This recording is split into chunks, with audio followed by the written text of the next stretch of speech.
सभी को नमस्कार। प्रेम सिंह सजोरा अल्फा 12 चैनल में आप सभी का बहुत बहुत स्वागत। और दोस्तों आज हम क्लास 10th मैथ अध्याय 14 यानी प्रायिकता के कुछ सूत्रों के बारे में बताएंगे, प्रायिकता की परिभाषा बताएंगे, कुछ इसमें दोस्तों अपने फांसे होते हैं, सिक्के होते हैं, उनके बारे में बताएंगे दोस्तों। तो देखते हैं दोस्तों, एक बार बने रहे और हम आपको बिल्कुल धीरे धीरे समझाएंगे, कहीं दिक्कत नहीं आएगी। ठीक है दोस्तों, तो एक बार देखते हैं प्रायिकता क्या होती है। तो प्रायिकता की एक बार परिभाषा देखते हैं। ऐसी घटना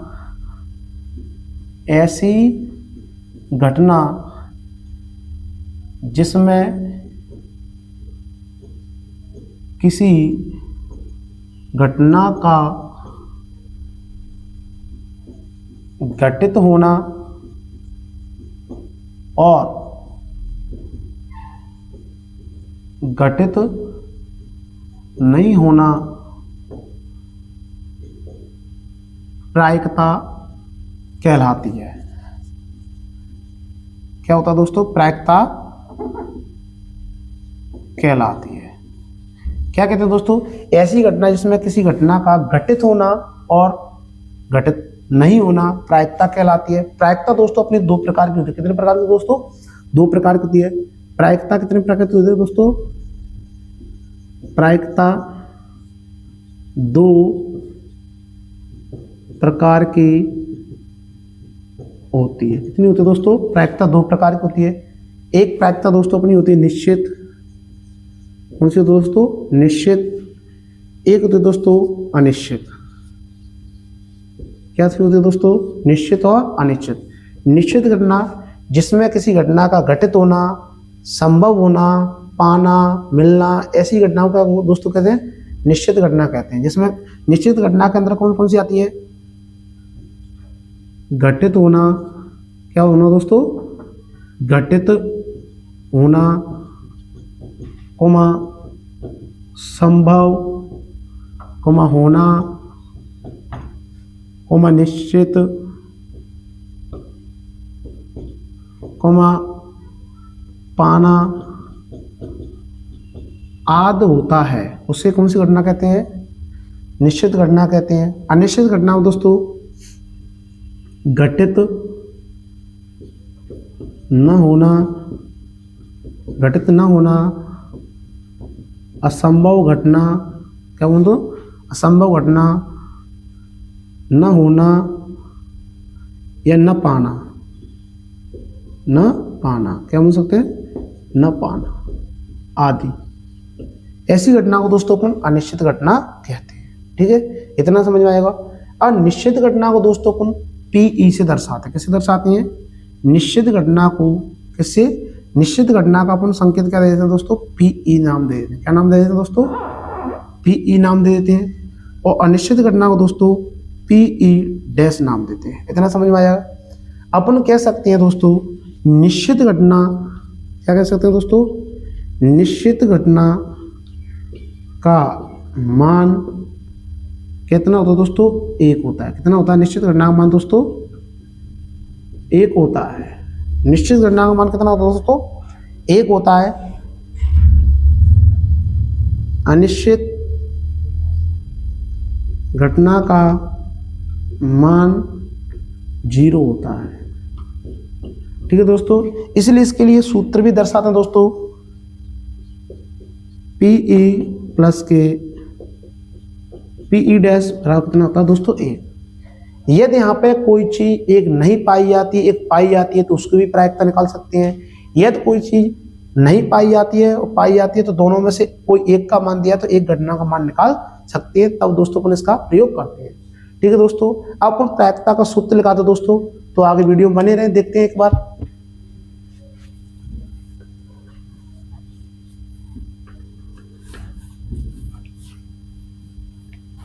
तो दोस्तों प्रायिकता बराबर क्या होता है उससे देखते हैं। ठीक है दोस्तों,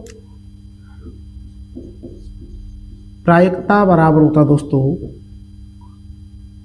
अनुकूल परिणामों की संख्या। क्या होता है दोस्तों? अनुकूल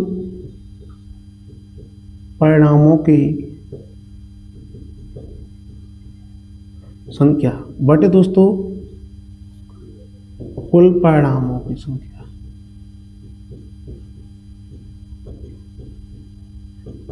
दोस्तों प्रायिकता का सूत्र होता है प्रायिकता बराबर अनुकूल परिणामी संख्या बटे कुल परिणामी संख्या। क्या होता है दोस्तों? प्रायिकता बराबर अनुकूल परिणामी संख्या बटे दोस्तों कुल परिणामों की संख्या। इस प्रकार दोस्तों अपने पास दो फॉर्मूले हैं, एक तो पीई प्लस के पीई डैश बराबर 1, ये तो दोस्तों एक घटना होती है, एक नहीं होती, उसमें प्रयोग करते हैं। अगर कहीं प्रायिकता निकालना है तो दोस्तों अनुकूल परिणामी संख्या बटे कुल परिणामी संख्या का सूत्र लगाया जाता है दोस्तों। अब दोस्तों एक बार अपन देखते हैं सिक्के वाले सवाल आते हैं तो अपने को पता होना चाहिए सिक्के में क्या होता है दोस्तों। कभी कभार बोल देते दोस्तों 1 रुपए के सिक्के को एक बार उछालने पर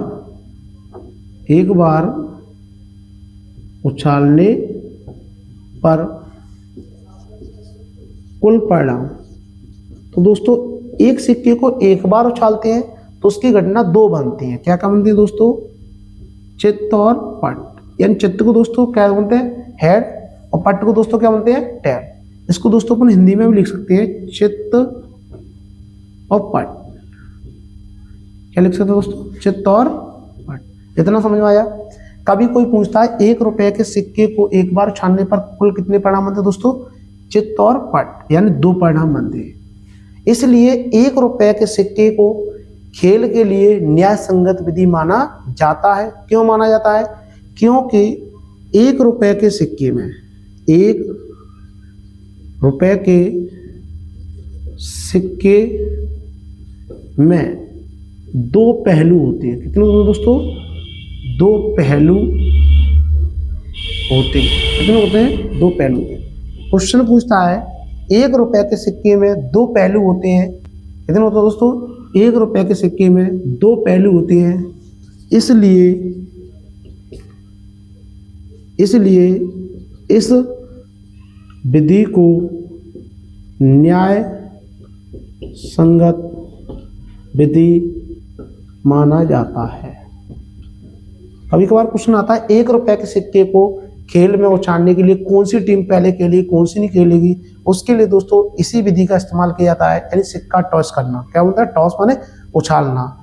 जब 1 रुपए के सिक्के को एक बार उछालते हैं तो उसमें 2 पहलू होते हैं, इसलिए इस विधि का न्याय संगत विधि माना जाता है।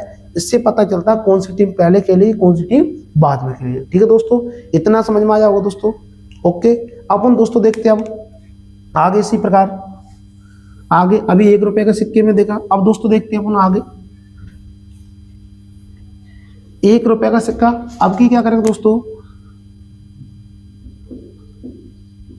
1 रुपए के सिक्के को कितने? 1 रुपए के सिक्के को 2 बार या 2 सिक्कों को एक बार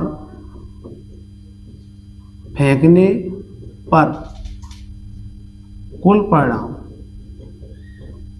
क्या दोस्तों? कुल परिणाम, यानी फेंकने पर आया है दोस्तों या उछालने पर आया है, बात ही है। तो क्या कहा सकते हैं दोस्तों? हेड हेड, चित्त चित्त आ सकते हैं दोस्तों।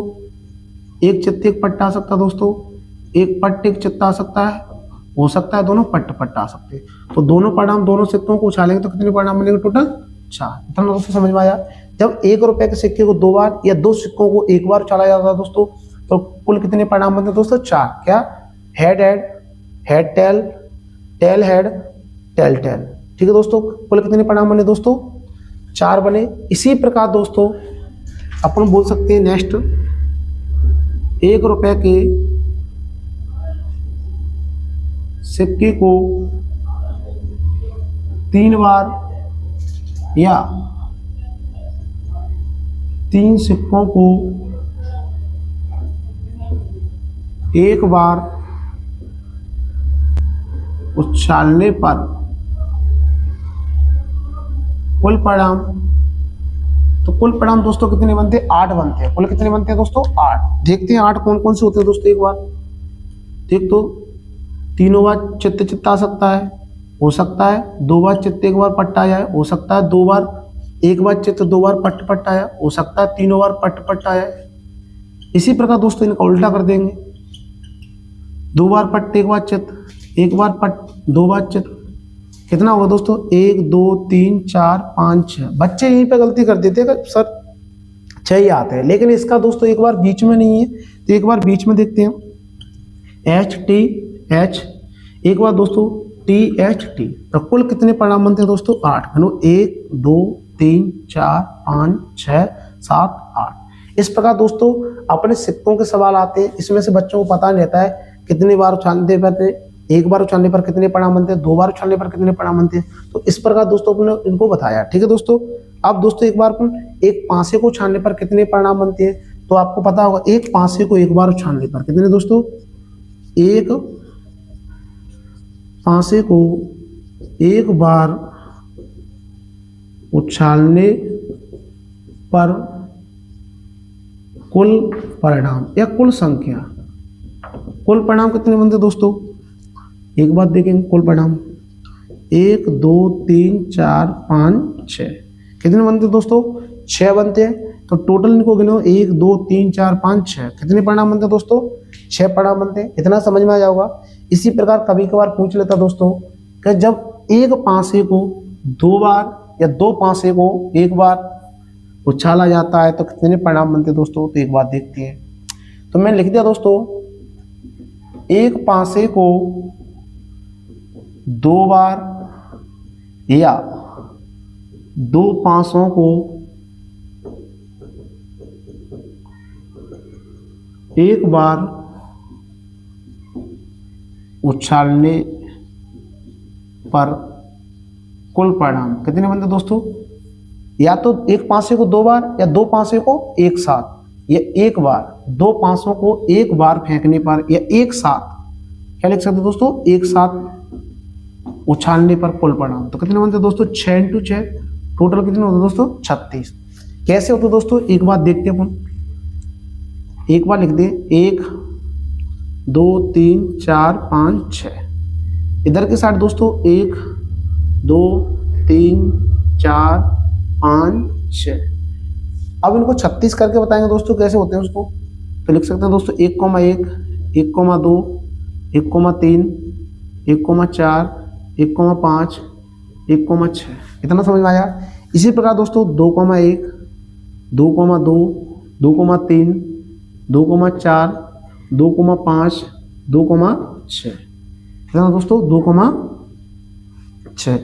इसको क्या लिख सकते हैं, 3,1 3,2 3,3 3,4 3,5 3,6। कितना लिख सकते हैं दोस्तों।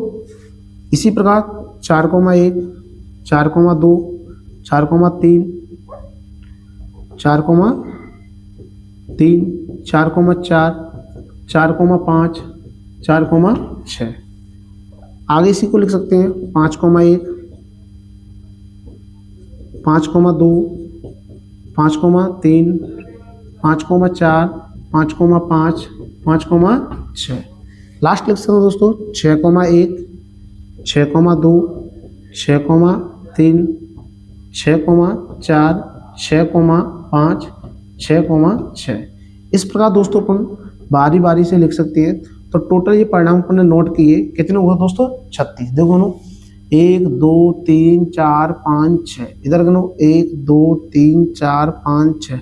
दोस्तों 6 में 6 में 6 में 6 में 6 में 6 में, तो 6 6 14 36 18 66 24 56 36 36। इसलिए दोस्तों अपन लिख सकते हैं टोटल कितने परिणाम होते हैं, 36 होते हैं। तो दोस्तों कल हम आपको इस अध्याय के सवाल कराएंगे नेक्स्ट वीडियो में। ठीक है, तब तक के लिए दोस्तों बने रहें। Thank you. नेक्स्ट वीडियो बने रहें। आज के लिए इतना काफ़ी है दोस्तों। आगे की वीडियो में दोस्तों अपन सवाल कराएंगे। तो आज के लिए इतना काफ़ी है दोस्तों। जय हिंद, जय भारत।